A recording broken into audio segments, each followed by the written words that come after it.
His Excellency David Hurley, Governor General of Australia, and First Lady Linda Hurley, Their Excellencies, Special Envoys, and Heads of Delegations, His Excellency, Most Reverend Charles John Brown, and the esteemed members of the Diplomatic Corps, Vice President Sara Duterte, President Fidel Ramos, President Joseph Ejercito Estrada, President Gloria Macapagal Arroyo, Senate President Vicente Soto III, and the honorable members of the Philippine Senate, House Speaker Lord Alan J. Velasco, and the honorable members of the House of Representatives, Chief Justice Alexander Gesmundo, and the honorable justices of the Supreme Court, of course, First Lady Lisa Araneta, and my children, Alexander, Sandro, Simon, and Vincent. I cannot proceed without a special greeting, of course, to the former First Lady Imelda Romualdez Marcos.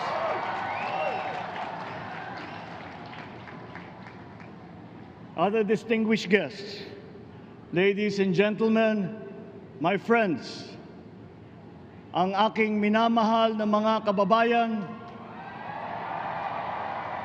magandang tanghali po sa inyong lahat. This is a historic moment for us all. I feel it deep within me. You, the people, have spoken, and it is resounding. When my call for unity started to resonate with you, it did so because it echoed your yearnings, mirrored your sentiments, and expressed your hopes for family, for country, and for a better future.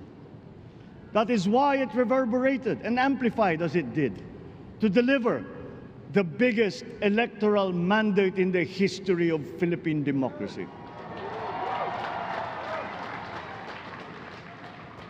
By your vote, you rejected the politics of division.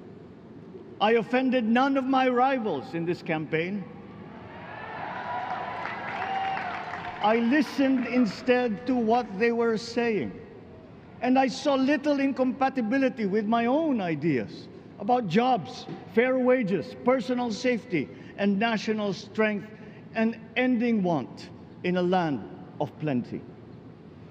I believe that if we but focus on the work at hand and the work that will come to hand, we will go very far under my watch. You believe that too. At pinakinggan ko ang tinig ninyo na ang sinisigaw ay pagkakaisa, pagkakaisa, pagkakaisa. We will go farther together than against each other, pushing forward, not pulling each other back, out of fear, out of a misplaced sense of weakness. But we are the furthest from weak. The Filipino diaspora flourishes even in the most inhospitable climes, where they are valued for their quality. The changes we seek will benefit all and will shortchange no one.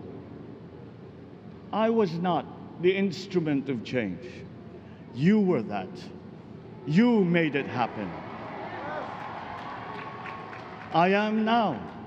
You picked me to be your servant, to enable changes to benefit all. I fully understand the gravity of the responsibility that you've put on my shoulders. I do not take it lightly, but I am ready for the task. I will need your help. I want to rely on it. But rest assured, I do not predicate success on the wide cooperation that's needed. I will get it done.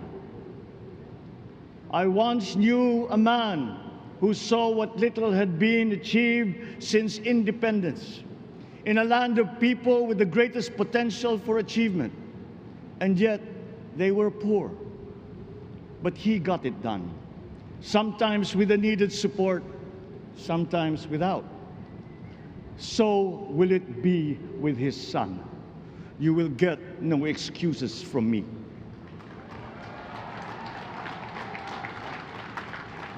I am here not to talk about the past. I am here to tell you about our future. A future of sufficiency, even plenty, of readily available ways and means to get done what needs doing, by you, by me. We do not look back, but ahead, up the road that we must take to a place better than the one we lost in the pandemic. Gains made and lost, opportunities missed, well-laid plans superseded by the pandemic. Indeed, ours was the fastest growing economy in ASEAN by ways now outdated. We shall be again by a radical change in the way the world must now work to recover what we have lost in that fire and move on from there. We face prospects of the spread of the war abroad, of which we are totally blameless. We seek friendship with all. But countries like ours will bear the brunt of it. And if the great powers draw the wrong lessons from the ongoing tragedy in Ukraine, the same dark prospect of conflict will spread to our part of the world. Yet, there is more out there. Like going forward by new ways of doing that the pandemic forces to adopt. A stronger resilience, quicker adaptability. They are our best prevention. They are our best protection. Quiet reflection in a rough and tumble campaign of a breadth and intensity never experienced revealed some of them, such as the willingness to listen despite the noise, the hesitation to quarrel over differences, and to never, ever give up hope of reconciliation. These gave me the peace to ponder deeper. There are hints of a road not taken that could get us out of here quicker to something better, something less fragile. There is also what you, the people, did to cope, but this time empowered by new techniques and more resources. You got by, getting some of what you needed with a massive government help, and for this I thank my predecessor for the courage of his hard decisions. But there is a way to put more means and choices in your hands. I trust the Filipino. Imagine how much more you'd achieve if government backstops instead of dictating your decisions. Always there to pick you up when you fall, giving what you need to get past a problem.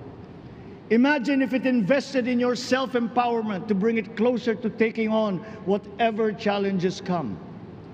Imagine a country that, in almost every sense, is you. Now imagine what you and government can achieve together. We did it in the pandemic. We will do it again. But again, I will not predicate my promise to you on your cooperation. You have your own lives to live, your work to do, and there too I will help. Government will get as much done alone without requiring more from you. That is what government and public officials are for. No excuses, just deliver. It was like that once upon a time. I did not talk much in this campaign. I did not bother to think of rebutting my rivals. Instead, I searched for promising approaches better than the usual solutions. I listened to you. I did not lecture you who has the biggest stake in our success. And the forthcoming State of the Nation will tell you exactly how we shall get this done. In this fresh chapter of our history, I extend my hand to all Filipinos. Come, let us put our shoulders to the wheel and give that wheel a faster turn to repair and to rebuild and to address challenges in new ways, to provide what all Filipinos need, to be all that we can. We are here to repair a house divided, to make it whole, and to stand strong again in the bayanihan way, expressive of our nature as Filipinos. We shall seek, not scorn, dialogue. Listen respectfully to contrary views. Be open to suggestions coming from hard thinking and unsparing judgment. But always from us, Filipinos. We can trust no one else when it comes to what is best for us. Past history has often proven that. Solutions from outside divided us. None deepened our understanding. They were always at our expense. Never forget, we are Filipinos. One nation, one republic, indivisible. We resisted and never failed to defeat foreign attempts to break up our country in my father's watch. His strongest critics have conceded that. So let us all be part of the solution that we choose. In that lies the power to get it done. Always be open to differing views, but ever united in our chosen goal. Never hesitating to change it, should it prove wanting. That is how agile, resilient republics are made. Our future we decide today. Yesterday cannot make that decision anymore, nor can tomorrow delay it. The sooner we start, the surer and quicker the prospect of achieving our future. These are troubling times. What's happening to others can happen to us, but it will not. We see what's happening. We are witness to how it is being stopped, and we have seen the glory that crowns struggle against all odds. Giving up is not an option. We've been through times of bitter division, but united, we came through to this when it shall begin again, but better.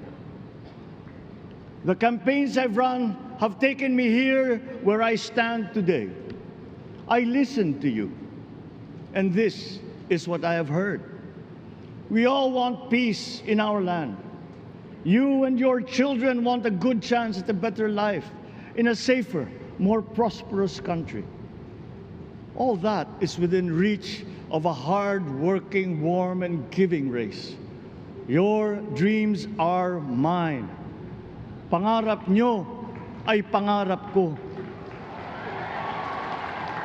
How can we make them come true? How can we do it together? But I will take it as far as anyone with the same faith and commitment can, as if it depended entirely on himself.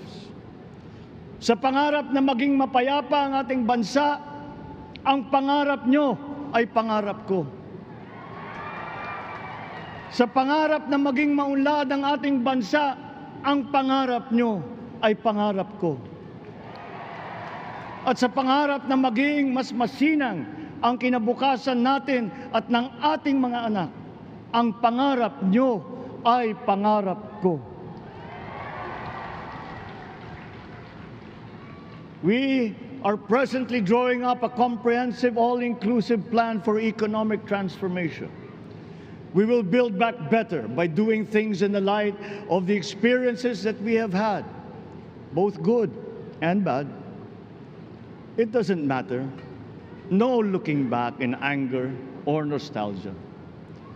In the road ahead, the immediate months will be rough, but I will walk that road with you. The pandemic ravaged bigger economies than ours. The virus is not the only thing to blame. What had been well built was torn down. we will build it back better. The role of agriculture cries for the urgent attention that its neglect and misdirection now demands. Food self-sufficiency has been the key promise of every administration. None but one delivered. There were inherent defects in the old ways and in recent ways too. The trade policy of competitive advantage made the case that when it comes to food sufficiency, a country should not produce but import what other countries make more of and sell cheapest. Then came Ukraine. The most vulnerable when it comes to food are the countries furthest away from the conflict, those bearing no blame for provoking it. Yet they face the biggest risk of starvation. If financial aid is poured into them, though it never is, there is nothing to buy. Food is not just a trade commodity. Without it, people weaken and die. Societies come apart. It is more than a livelihood. It is an existential imperative and a moral one. An agriculture damaged and diminished by unfair competition will have a harder time or will have no prospects at all of recovering.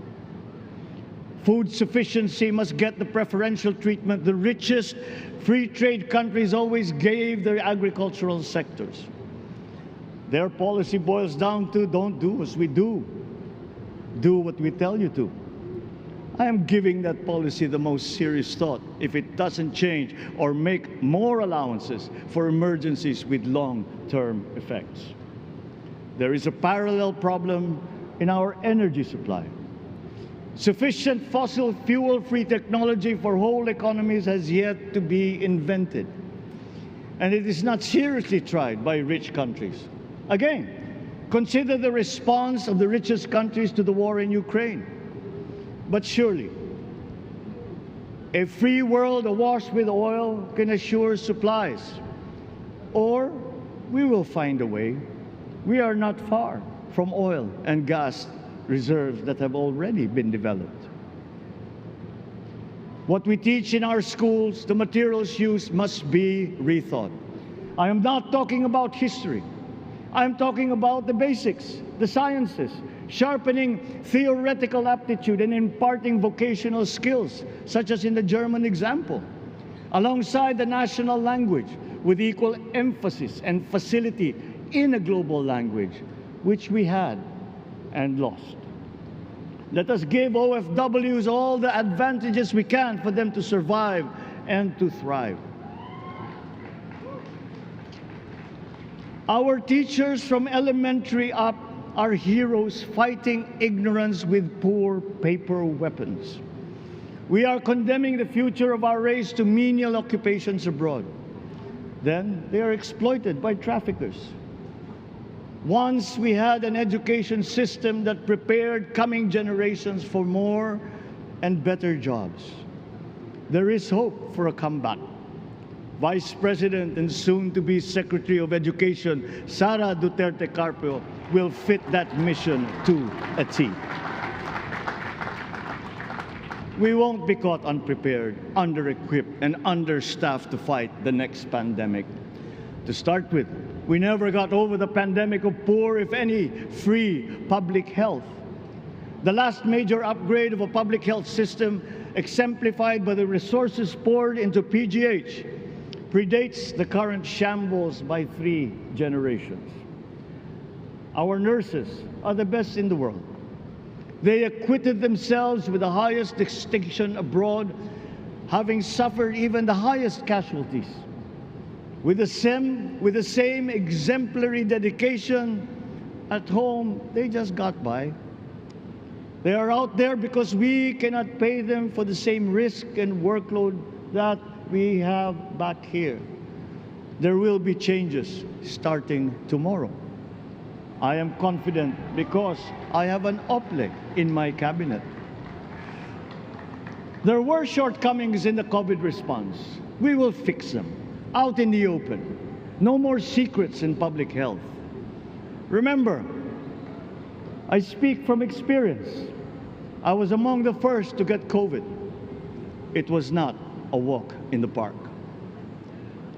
My father built more and better roads, produced more rice than all administrations before his.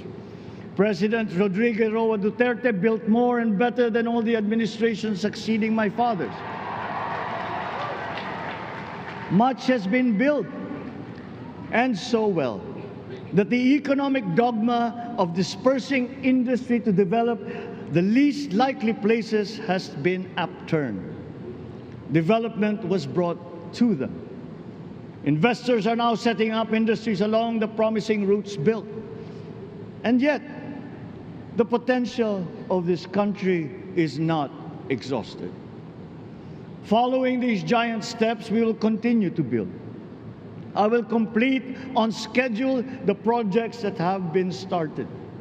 I'm not interested in taking credit. I want to build on success that's already happening. We will be presenting the public with a comprehensive infrastructure plan. 6 years could be just about enough time. No part of our country will be neglected. Progress will be made wherever there are Filipinos, so no investment is wasted. The recovery of Philippine tourism, with its emphasis on accessing nature's beauty, I am sure will exceed expectations. And bigger is not always better, but there's something to be said for economies of scale. And yet the country invites investments in fast-rising industries with quick returns and inflicts irreparable damage for future generations. We have yet to see large-scale practical solutions to pollution, though some are beginning to emerge. But there are tried and proven new ways of mitigation. Blades have been turning over the sand dunes of Ilocos Norte, harnessing a power all around, but unseen, long before this day. I built them. The rich world talks a great deal, but does a lot less about it than those with much less, but who suffer more death and destruction from climate change and lack of adaptation. We will look to our partners and friends to help the Philippines, who, despite having a very small carbon footprint, is at the highest risk. First, spare victims, then help them recover, and move on to lessen the harmful impact of climate change. We too have our part to play. We are the third biggest plastics polluter in the world, but we won't shirk from that responsibility. We will clean up. You will not be disappointed, so do not be afraid. With every difficult decision that I must make, I will keep foremost in my heart and in my mind the debt of gratitude I owe you for the honor and responsibility that you have conferred on me. Whatever is in a person to make changes for the better of others, I lay before you now in my commitment. I will try to spare you. You have your other responsibilities to carry. But I will not spare myself from shedding the last bead of sweat or giving the last ounce of courage and sacrifice. And if you ask me why I am so confident of the future, I will answer you simply that I have 110 million reasons to start with. Such is my faith in the Filipino.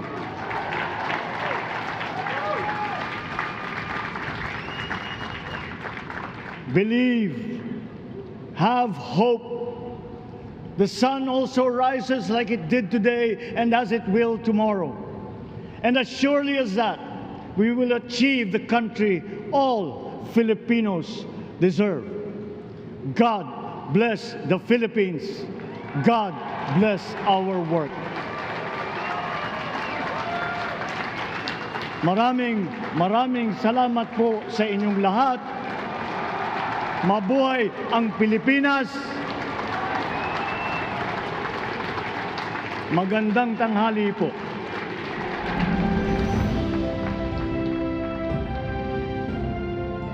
Excellencies, ladies and gentlemen, the President of the Republic of the Philippines, President Ferdinand Romualdez Marcos Jr.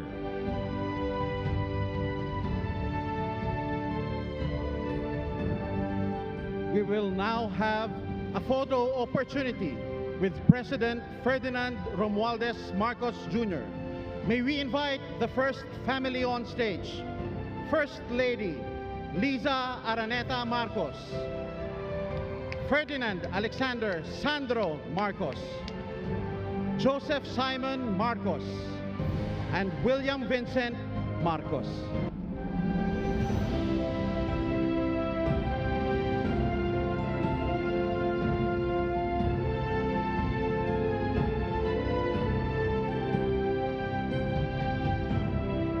May we now request Vice President Sara Duterte to join the first family.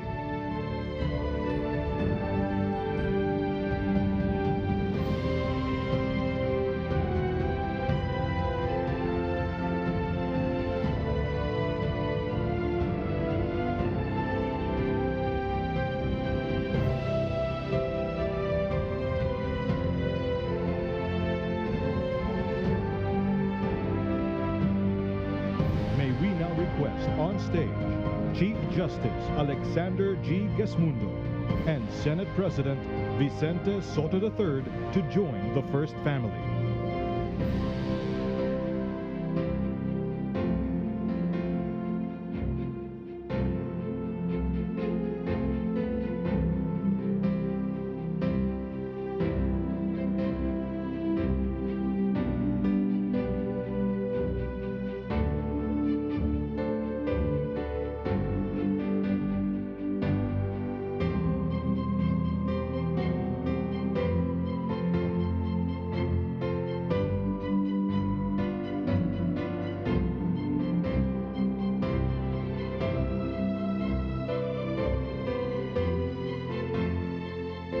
May we now request Madam Imelda R. Marcos, Senator Amy Marcos, and Ms. Irene Marcos Araneta to join the first family.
to read the joint resolution from the Senate and House of Representatives. Senate President Vicente Tito Soto III.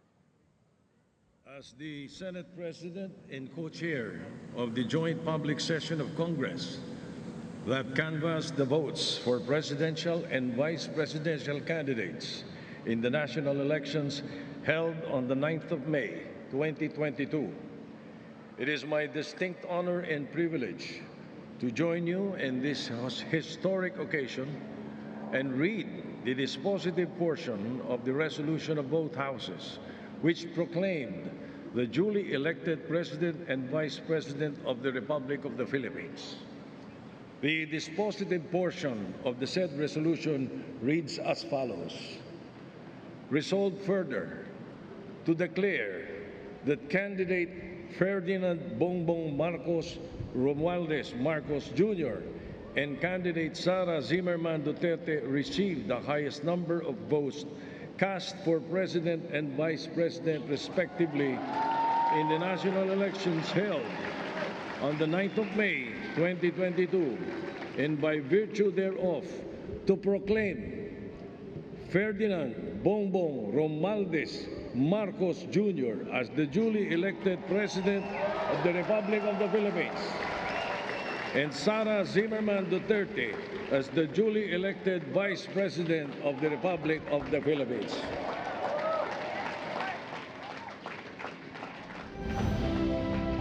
To administer the oath of office to President-elect Ferdinand Romualdez Marcos Jr., Chief Justice Alexander G. Gasmundo. May we request on stage Attorney Liza Araneta Marcos, Ferdinand Alexander Sandro Marcos, Joseph Simon Marcos, and William Vincent Marcos to witness the oath-taking.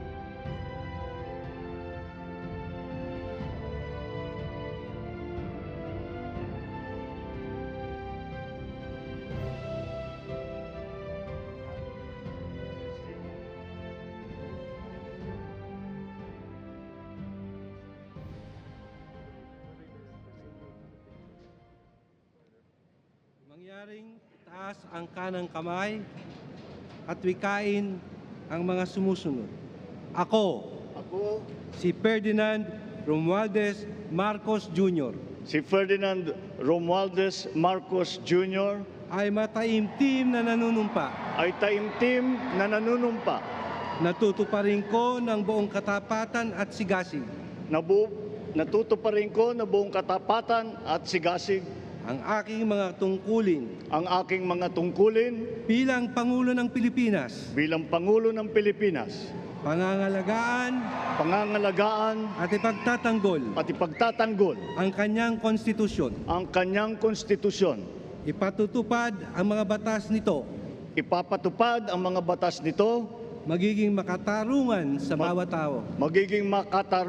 bawat tao. At itatalaga ang aking sarili sa paglilingkod sa bansa. Kasinawa ako ng Diyos. Congratulations, Mr. President. Maraming salamat.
Excellencies, ladies and gentlemen, the President of the Republic of the Philippines, President Ferdinand Romualdez Marcos Jr.